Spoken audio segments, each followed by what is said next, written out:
C'est un projet qui, dès le départ, était en démarche environnementale très forte. Hein. Le programme date de 2005, le concours de 2007. Et l'objectif est de livrer ce bâtiment, comme vous le voyez, pour la rentrée de la Toussaint. Il y a eu donc 18 mois de chantier. On a commencé en avril 2010. Voilà. Le principe, c'est qu'on est en consommation de chauffage à 17 kWh. Il y a une chaufferie bois en dessous, au sous-sol. Il n'y a pas d'autre équipement de chauffage, hein. C'est-à-dire que le challenge a été pris que s'il y a un souci de chauffage, bon, c'est un équipement de sport, et ben, il y aura des activités physiques un peu plus intenses pour se réchauffer. Donc il y a évidemment tous les équipements annexes, douches, sanitaires, etc., très simple. La consommation complète et l'objectif était de 50 kW par mètre carré de chun. Il y a 3500 mètres carrés de chun, c'est assez grand. Le principe, c'est que vous voyez, bon, vous l'avez vu en passant, on a le gymnase qui est ici. Entre les deux bâtiments, le gymnase et la salle de multi-activité qui est de l'autre côté, l'accès se fera évidemment de l'autre côté, pas par ici, ça c'est l'accès de service plus tard pour aller dans la chaufferie qui est là. Il y a tous les locaux techniques qui nous ont permis au centre, donc en pignon des deux bâtiments, qui nous ont permis de bien gérer la technique et de ne pas avoir de gaines de diverses choses qui traversent partout. Le projet a 300 mètres cubes de bois, donc toute la construction est en ossature bois, avec, vous le verrez à l'intérieur, 2 murs à chaque fois dans les salles en béton, coulés sur place pour apporter plus d'inertie au bâtiment, donc avoir de la fraîcheur et en hiver garder la chaleur. Les salles de sport ne sont chauffées qu'à... Vous voyez que le gymnase reste frais. Les toitures, c'est la première fois que je le faisais, les toitures sont végétalisées aussi, ce qui est rare dans une salle de sport parce que c'est quand même un surcoût de plus de 50 € le mètre carré. Donc on a 3500 mètres carrés de végétalisation au-dessus du toit, c'est-à-dire que c'est une étanchéité avec 100 mm de substrat et de graminées qui sont plantées et qui pousseront. Donc ça aussi c'était pour faire de la rétention d'eau, donc c'était des choix techniques que nous on met en direct puisque le principe c'est un couloir pour les chaussures de vide et un accès au vestiaire et ensuite...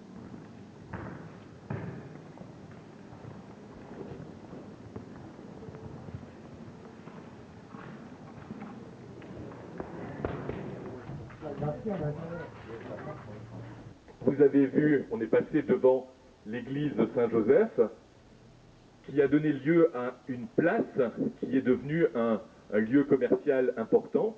Et dans l'axe de cette composition de la rue de la Bagatelle, à l'opposé se trouve la rue Saint-Joseph, qui a donné lieu à la construction des autres équipements. L'équipement collectif de la salle paroissiale, qui accompagnait toujours la construction des églises, et l'école, qui était une école, l'école Saint-Joseph. Donc, le thème de cette année des Journées de l'architecture, c'est la mesure. Ceci pour vous dire que l'ensemble de ce quartier a été composé sur des éléments géométriques extrêmement précis, mais les édifices qui ont poursuivi cette composition, qui se sont inscrits dans cette pensée urbaine, ont suivi exactement les mêmes principes. La construction d'un équipement public a été l'occasion de montrer le pouvoir de l'enseignement et le rapport avec le pouvoir ecclésiastique de l'Église. C'est un bâtiment extrêmement monumental qui est articulé sur une symétrie quasi parfaite et l'ensemble des salles se distribue de part et d'autre avec une salle commune, une salle de gymnastique qui se trouvait derrière. Il faut savoir aussi qu'en 1900, l'ensemble des logements n'avaient pas de salle de bain, et donc il y avait une importante partie de douche en sous-sol pour que les enfants puissent bénéficier de l'hygiène nécessaire à la vie collective. Au niveau de la stylistique, on se trouve dans une écriture très éclectique, historiciste, qui fait référence, comme les bâtiments qu'on vous a montrés, à des éléments décoratifs, à de la sculpture, au travail sur la pierre et à tout un arsenal d'éléments de sculpture. En 1903, donc on a fêté le centenaire en 2003 de Guy Furderer qui abrite la FNAC. Le bâtiment rue des Marchands de Finker, qui est une petite galerie commerçante qui a été transformée en bâtiment commercial. On vous a montré également les logements du fond de la place Malraux, les logements sociaux de la route de Célestat, et Eugène-Jean Adelbrecht fait partie de ces architectes formés par l'école de Paris en 1920, célèbre pour un certain nombre de positions, un certain nombre d'architectes très connus. Les premiers à citer, c'est Le Corbusier, mais davantage dans l'équipe dans l'écriture de Mallet-Steven ou de Michel Rouchepitz, qui est un architecte qui a beaucoup produit en art, dans ce qu'on appelle plutôt la période des arts décoratifs.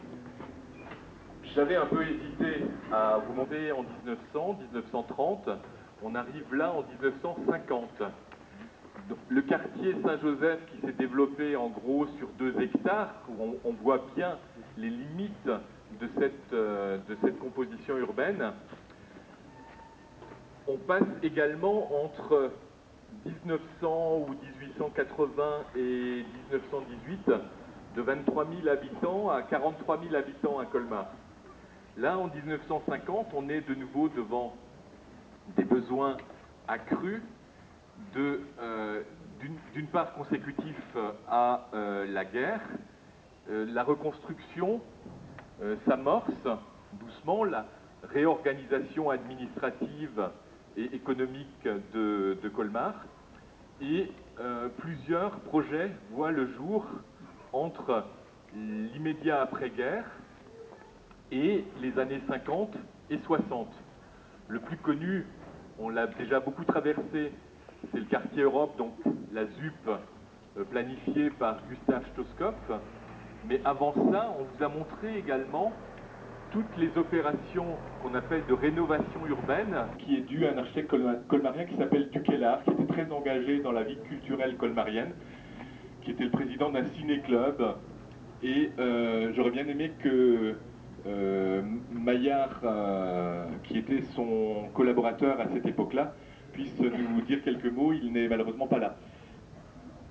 D'abord, la difficulté, je vous ai montré tout à l'heure un bâtiment des années 30 et la difficulté de respecter cette architecture qui est très dessinée. Ici, on est un petit peu dans les mêmes situations. Cette architecture des années 60 a été tellement bannie que toutes les interventions qui ont eu lieu ultérieurement pour la restauration n'ont pas forcément été dans le même souci de qualité que la qualité d'origine de ce bâtiment. Pour ceux qui se souviennent de ce bâtiment dans son jus de l'origine, avec les solariums, avec la composition des bassins, entre le bassin intérieur, donc qui était un bassin de 25 mètres, qui était bardé avec un bardage noir, l'organisation des douches, etc. C'était un bâtiment extrêmement intéressant de cette époque-là. D'abord, du point de vue urbain, on peut quand même voir que par rapport au plan du quartier de la ZUP, l'ensemble des équipements qui ont été bâtis sur la rue Schumann, d'une certaine manière, tournent complètement le dos à l'avenue de l'Europe, qui est une entrée de ville. Et souvent, on a plaidé pour des questions de sécurité, que l'entrée de ville, on pensait que la voiture irait très très vite, que pour des questions de sécurité par rapport aux enfants, on pouvait tourner l'ensemble des équipements vers le nord et vers la rue Schumann. Il s'en est suivi finalement un problème parce que le quartier Europe était finalement décentré complètement sur un vide qui était le grand terrain de l'hôpital, et le stade, la piscine, la patinoire et la Socozup se tournaient dans l'autre sens, vers le nord, du point de vue urbain. Donc aujourd'hui, on a beaucoup de mal avec la réorganisation du quartier parce que les équipements...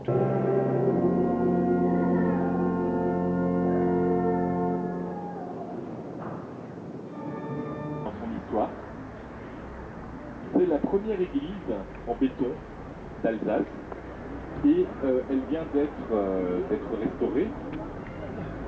Nathalie Haas, architecte, va nous parler des travaux dont elle a suivi le cours et qui ont été terminés. Voilà Nathalie, et qui ont été terminés hier. donc les échappissaient de pratiquement créer une nouvelle paroisse autour des implantations industrielles qui se sont installées autour du Logelbach ici.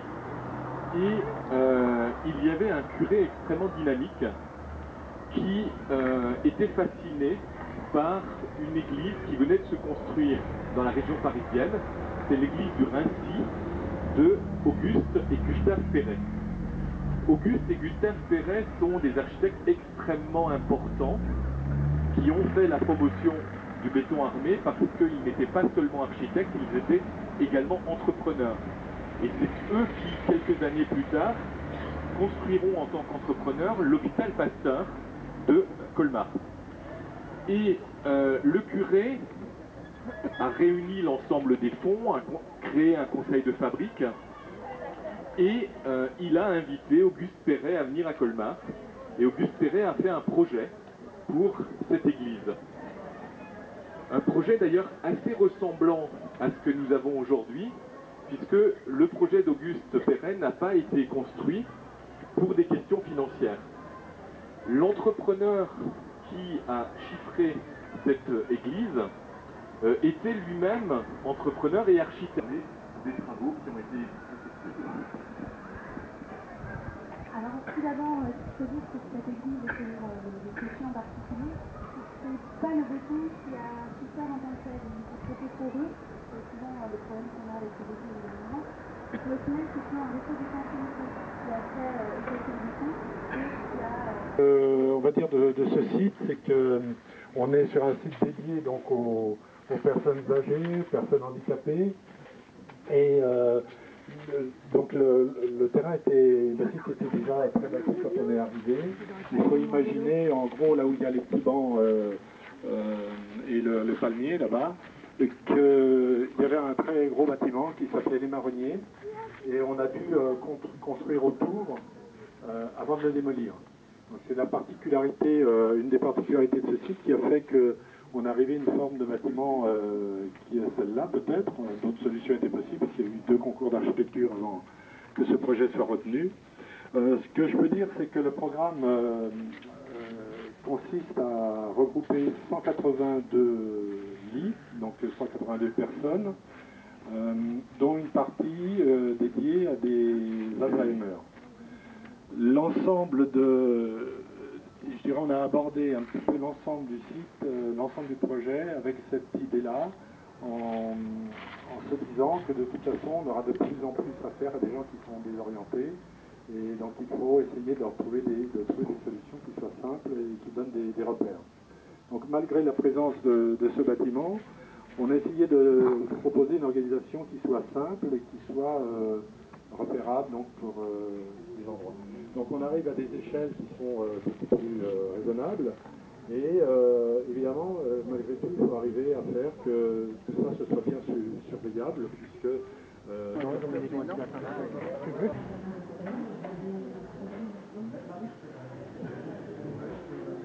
notre arrivée au Parc Expo, on a un monsieur, un architecte qui se déplace de Mulhouse, c'est pour cette raison d'ailleurs qu'on n'a pas appelé le projet. On est par contre passé devant Colas, les architectes sont absents aujourd'hui, les 2 architectes de Colas, on les commentera la fois prochaine.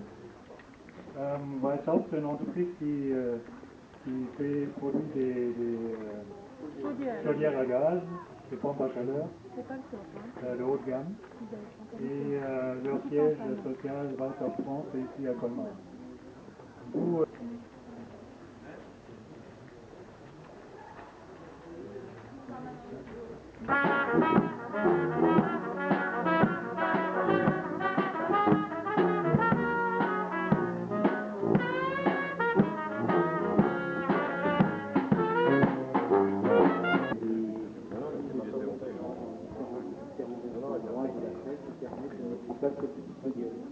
Alors, la scène, elle est là derrière. Hein. La scène, on la voit pas, là, aujourd'hui, parce que les gradins sont de garder comme un système de fonctionnement. Est-ce que vous connaissez quand il y a les...